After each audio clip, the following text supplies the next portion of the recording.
Today on How I Got Here, I'm sitting down with Nagela Duperval, a Haitian-born entrepreneur, mother, and fearless builder who is creating something powerful here in Carteret, New Jersey. She is the owner of Ula, a stunning Caribbean restaurant that's more than a place to eat. It's a space filled with love, connection, and soul. She was navigating a full-time job, raising a family, and teaching herself a brand new industry from the ground up.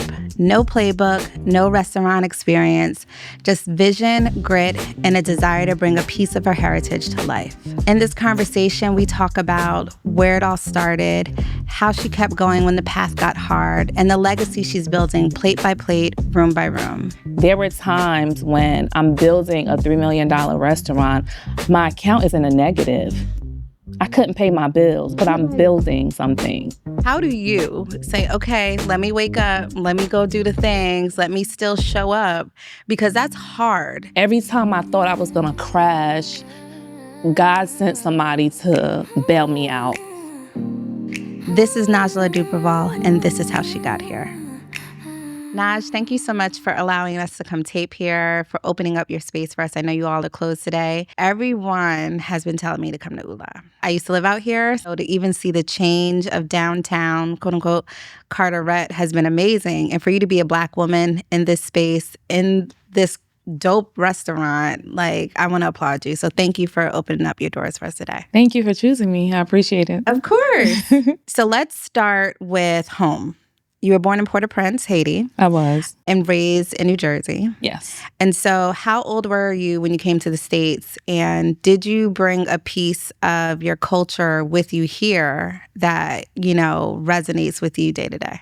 So I was 8 years old when I came from Haiti, and I did bring my culture with me because going to a new school, not speaking the language, a lot of my friends that I still am friends with now are Haitian, right? So going to a school that had ESL class, English as a second language, so I had to, still keep that little click because I didn't understand the language. So I kept the culture with me. My mom is Haitian, my dad, they didn't speak any English, so I still speak Creole to this day. Really? Oh, can you teach me something? I only know a few things. The bad words? Well, I don't even know those. I just know the regular ones like sac, passe, right. Naboule. Naboule, yeah. Ula means you're here. Ooh. Yeah, that's what ula means. Okay. Like ula, okay, ula, yeah. It depends on how you're using it, but it could mean you're here, I'm here. Yeah. No, I used to, so back in the day when I was a teenager, I worked at McDonald's and I worked with a lot of Haitians from Elizabeth. Okay. And so you're from Elizabeth? No, I'm from Westfield, but where we worked, a lot of folks from Elizabeth came. That's Little Haiti. I grew up in Elizabeth. Oh, wow. Mm-hmm. Okay. Jefferson Park. Oh, okay. I know Jefferson Park. Yeah. And so what made you choose Carteret as a home for Ula? I'm an investor, right? So I'm always looking for ways to make money. And this space was just available. It was introduced to me by a friend. And I'm like, oh, okay. And I have a perfect partner that is already a chef, that already has a restaurant. I think we could do a great collaboration. So that's how the opportunity came about. So talk to me a little bit about that, because everybody has a cousin, a friend, auntie, uncle who can cook, right? And everybody's putting the battery in their back, like, yo, you should open up a restaurant. You should open up a restaurant. You aren't the chef or the culinary. No, girl. I just like to eat. So talk to me about how that partnership came about.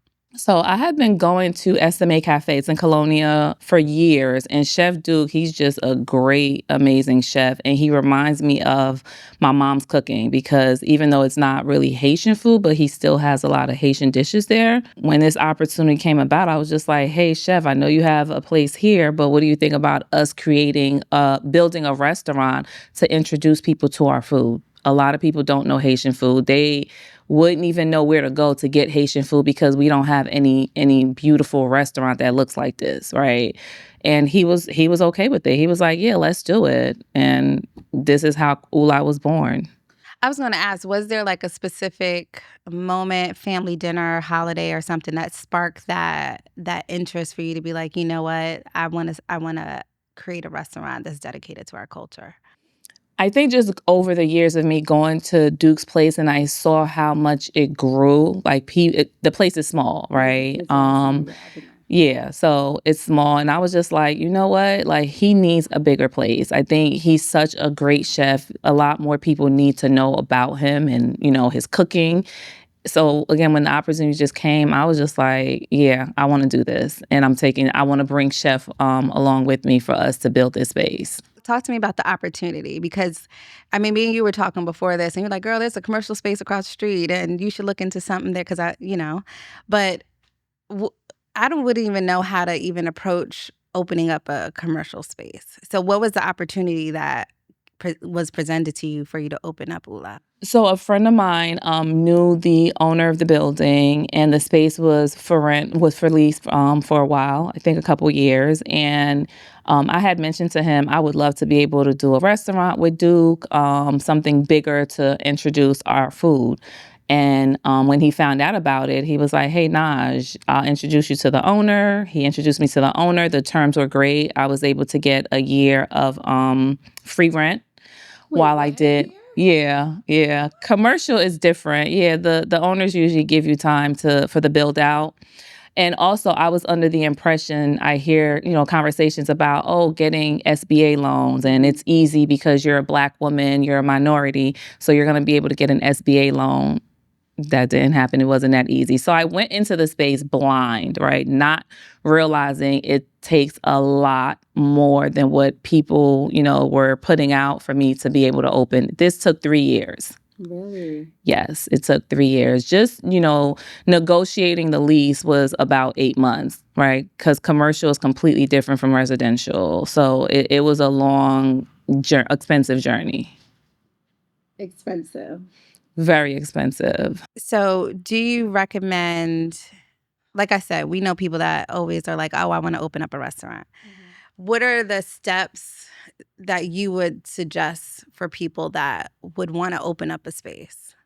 Do not sign a lease until you have your financing in place. That was one of the biggest mistakes that I made. I'm very impulsive, even in real estate, right? I'm always like, you know what? I got people that got my back. I'm just gonna make it happen. Let me just get in the space because it's a great opportunity. Yeah. But just make sure your credit is right. Just make sure you have the financing in place. And this project took 3 years because I didn't have the financing in place. I took a lot of bad debt. Right. I went to a lot of people that I wanted to help me, people that I thought was just going to lend me money because of who I was. Right. And that just was not the case. When you talk about credit, what I just want to know, I want to dig into the financial aspects of building out something that looks like this, even if it doesn't look like this, just if I'm opening up a Kennedy Fried Chicken or a pizza place, what do I need to do to have in place before I'm even hey, let me open up this business, or let me go and try to, take over that space?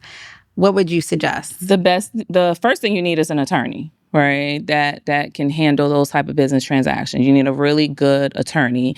A lot of time people think because an attorney does practice real estate, they can use an attorney for business. No, you have to make sure they specialize in the industry that you want to, tap into.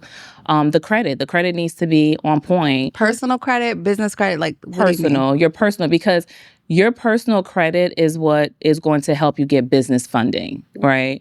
So if you don't have the strong personal credit, no one is going to give you business credit. Mm-hmm. So you want to make sure the credit is right. When you're going for, again, because this project was so big, this is a $3 million project. It was never supposed to be that. Right. I thought I was going to come in here and build $1 million project or something under that. Mm-hmm. But it turned out to be way over budget. And the way that I envisioned it was just way more expensive. There were a lot of mistakes made while doing this. So it turned out to be way more than I anticipated. Did you ever, you clearly didn't, but a $3 million project? Girl, I'm dead.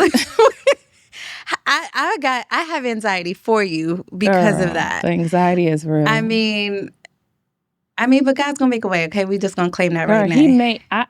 Every time I come in here, no lie, I'm like, God, why did you choose me for this? Because I feel like I wasn't ready, right? And it's still very emotional because so many people strangers believed in me, where I had friends that I thought would have supported me because of who I am, did not.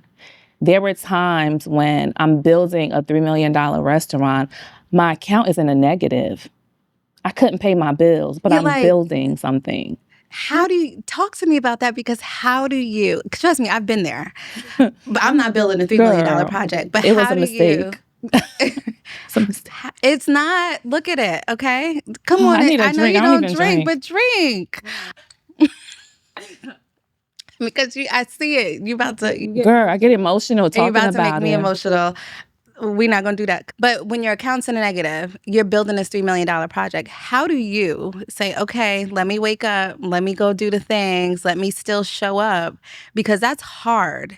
That's like a boulder on your chest, right? Waking up knowing all of those expenses that you have, and you don't have it. I was already in it. Every time I thought I was going to crash, God sent somebody to bail me out. Every single time. I'm like, okay, God, is this meant to be? Right? Like, what is going on? Is this meant to be? Because I'm not supposed to have, I don't have any background experience, like no experience in restaurant. I just love to eat, right? So I'm like, wait a second, like, every single time I'm like, God, okay, this is the day I'm going to crash. I can't pay these contractors, right? I can't pay the architect. What is going on? Somebody like, I go to them, I'm like, hey, listen, this is what I'm trying to do. This is my business plan. They're like, okay, I like this. Let's make something happen. That is how I was able to build this. I sold all my properties that I had, which was a huge mistake because what I didn't know is when you're going for an SBA, you need collateral. And the collateral that they look for is real estate, you know? So I didn't have any real estate properties. It was just a struggle. It was, the last 3 years was really, really difficult. And what I find is people come in here and they look at this place and they think I've made it, and I haven't. The struggle is real. It's still real, you know? So, yeah. Before all this, you've built a whole real estate career. What did that teach you about ownership, about being a woman of business, a Black woman in business, and betting on yourself even when it's hard? Because you're going through that right now, right? Yeah.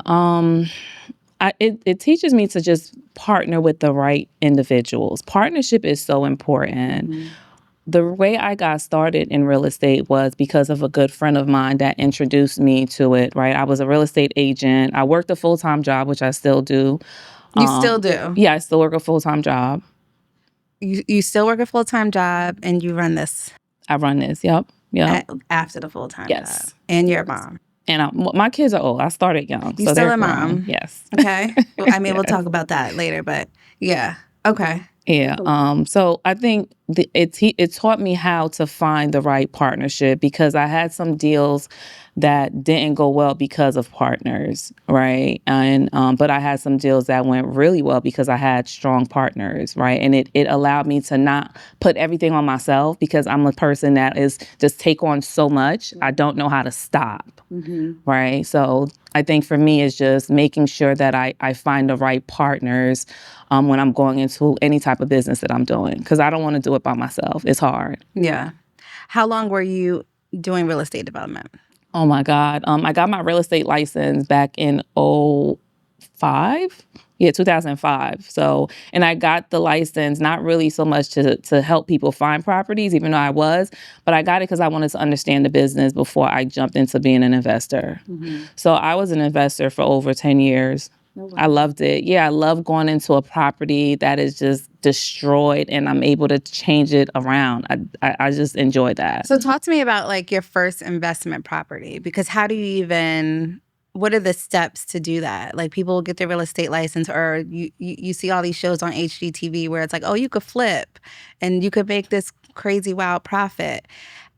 How do I, as a potential person that wants to go in and flip houses or invest in real estate, what are the steps I need to do to do so? Well, right now the market is tough. Right. Don't listen to Instagram on all these shows because it is not easy at all. Like, I have lost a lot of money, but finding the right property, it's all about the numbers, making sure the numbers make sense, right? My first project, I believe, was actually my own property. I bought a property right after the crash happened in '08. I bought it for like $130, right? And then once my kids graduated high school, I invested money into fixing up the kitchen and the bathroom, and I was able to sell that property for $330,000. Wow! So I was able to use that money to go and do a joint venture with my partner that brought me into the business. So in a joint venture is where we collaborate.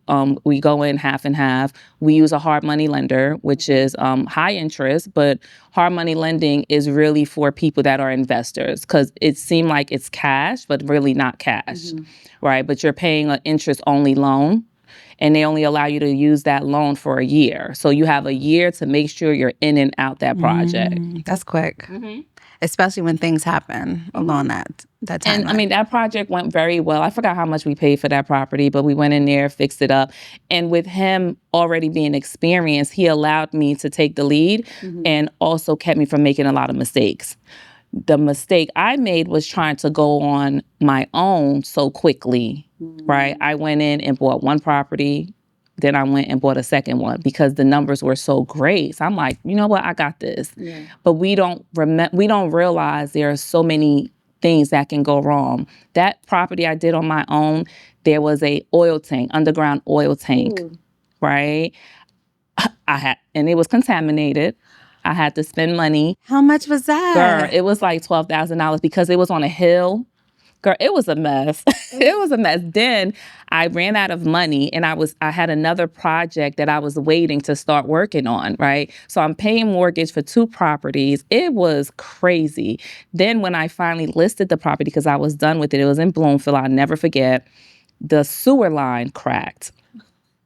So these 2 properties, well, it was the one property, the oil tank and the sewer line. So now I know going forward, any property that I buy, you want to make sure you do a tank sweep.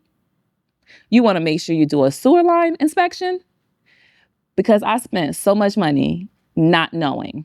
I mean, I wouldn't even know to do that. Like, why would there be an oil tank in the backyard? Why would that have underground? Why would that be there? People don't realize it. A lot of these old properties have these underground tanks, right? And then if it's contaminated, that's very costly. It sounds like you thrive on risky situations, though. Dude, that's the problem, because I'm so impulsive. It's bad. Even taking on this journey, like, it is bad. I'm really trying to change my ways because I'm like, girl, you got to stop.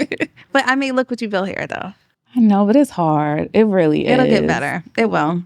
You mentioned you had to sell off all of your properties. How many was that in total? I had 3 properties that I sold. How quickly were you able to sell them, though, especially in this market? Really? This was 3 years ago. I sold them very quickly. 3 years ago, people was like buying I sold my mother house. I bought my mother house. Girl, she's still mad. I bought my mother house in Hillside. I renovated the whole house. And I'm like, Mom, sorry, I'm about to go into this restaurant. I'm selling this. I had a townhouse that I renovated, sold that. And then I had another property with the block. My girl Tasha allowed me to sell and use the proceeds for that. You know, yeah, that's my girl. That's my ride or die, yeah. And all of that had to go into here? All of it. Wow. All of it went into here. I put everything that I had, pulled out money from my 401, all my savings. Okay, so we just got to make this pop. Yes. I mean, it is already. Yeah, it is. It is. But it's hard when you're going through it. It is. To see, because I have over 30 staff, yeah. 30 staff, wait staff.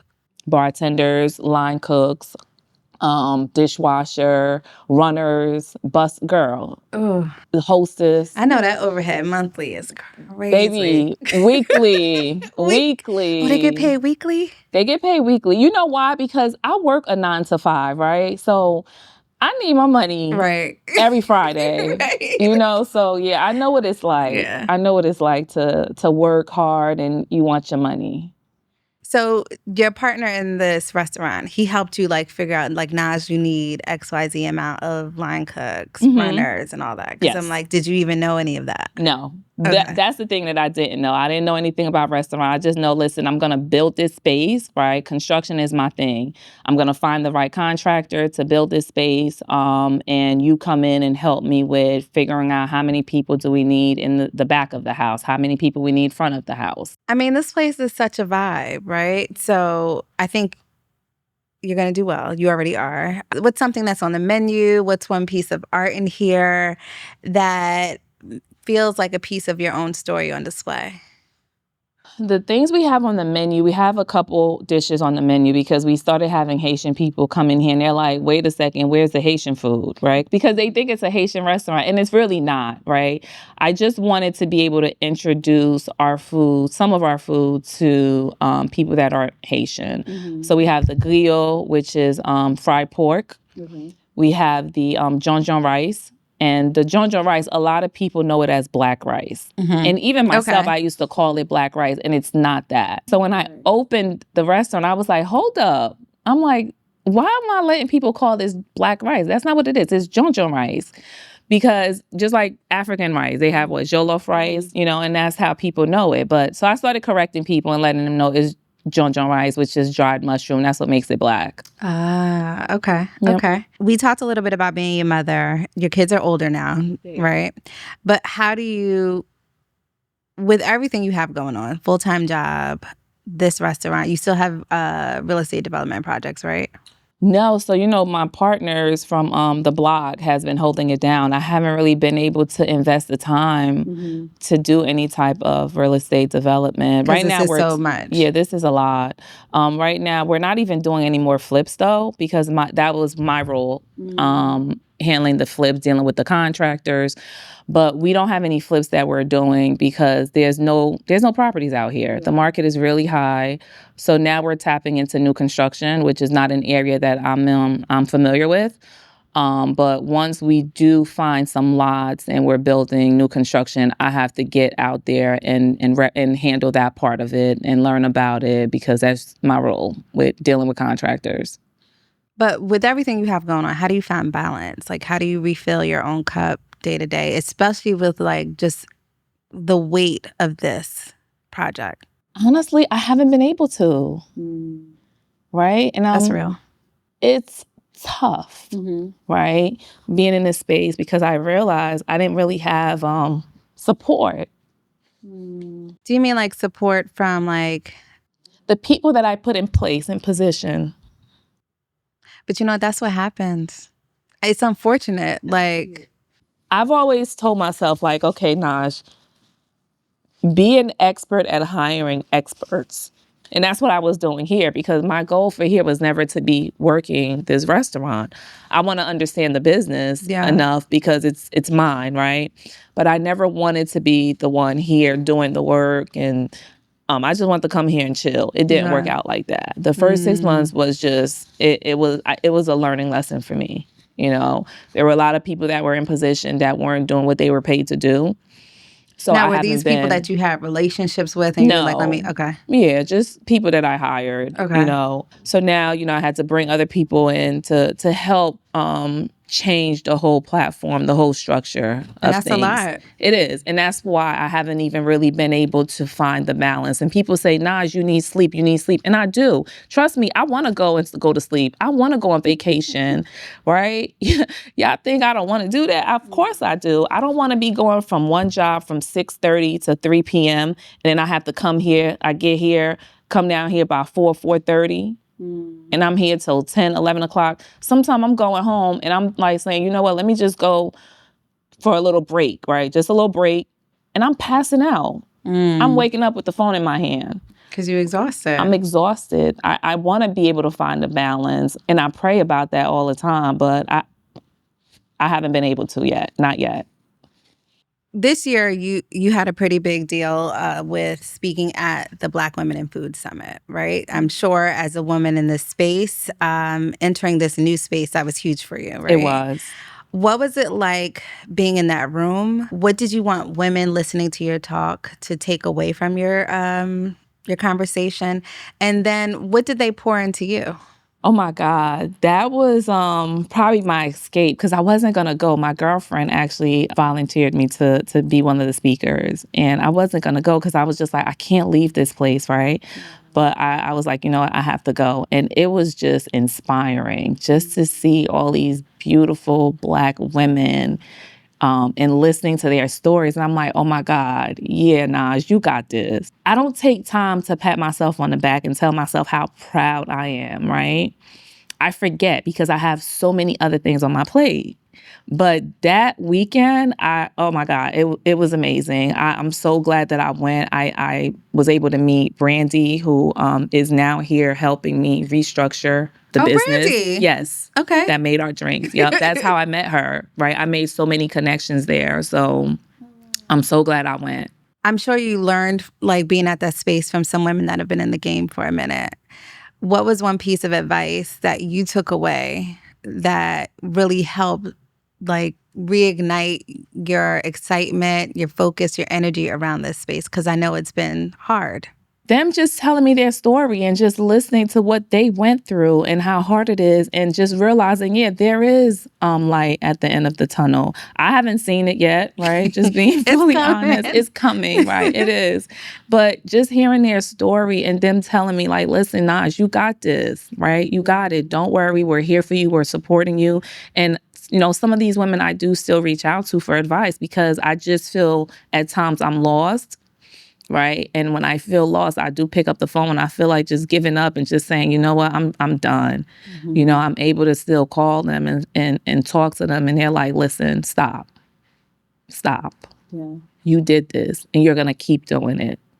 Because if you quit, right, like, let's just play hypothetical. If you were to quit, what would you do? Man, I probably have to go back to Haiti, girl, because I owe all this money. Lord Jesus. That's what I was going to say. You poured so much into this personally, financially. You can't quit. I can't. You know, sometimes I say that, but I'm not a quitter. Yeah. I could never. I feel you because I say the same thing all the time. And I'm like, you're not going to do that. You're just talking. Yeah, but I was looking for somebody to take this over and just come in and buy it or operate it. Yeah. I mean, you just told me how you're building out the patio. Like, Ula is becoming the go-to spot. People come here to connect, celebrate, have a good time. Out of all of this, like, over the last 3 years, what's one moment that's happened here that made you stop and think, you know what? This is exactly what I hoped this would be. You know, I get those moments, honestly, at least twice a week. When there's a woman that come in here, Black woman, and they're like, who's the owner here? And I tell my staff, stop telling people I'm the owner, but they do anyway. And they're like, sis, this is amazing. We are so proud of you. See? Right. But when you're having those moments of doubt, you have to replay those bright spots. Sometimes it's hard. It is hard. It is, but I do try to remember that. I started telling myself, like, hey, Naj, listen, it's hard. And I just been praying a lot more. I was praying before, right? But I've just been praying a lot more because I ask God to just surround me with the right people to help me to make this a success. And he is. He's lining them up for you. When people say your name years from now or they tell someone about Ula, what do you hope they say? I hope they say, like, Ula is a brand. It's a place where you're going to get great food, really good service, right? It's a vibe. I want people to know that this is a vibe. And what's the legacy that you're really building here? Oh, God. First of all, my kids don't even want anything to do with this, right? Right now. They don't. My brother, you know, and I raised my brother also, right? He's like a year older than my son. I'm hoping he could take this over. He's here. He's helped. He's one of my investors. He was in a really bad car accident. And this boy took all his money from his lawsuit and put it into here for me. Aww. You know, yes.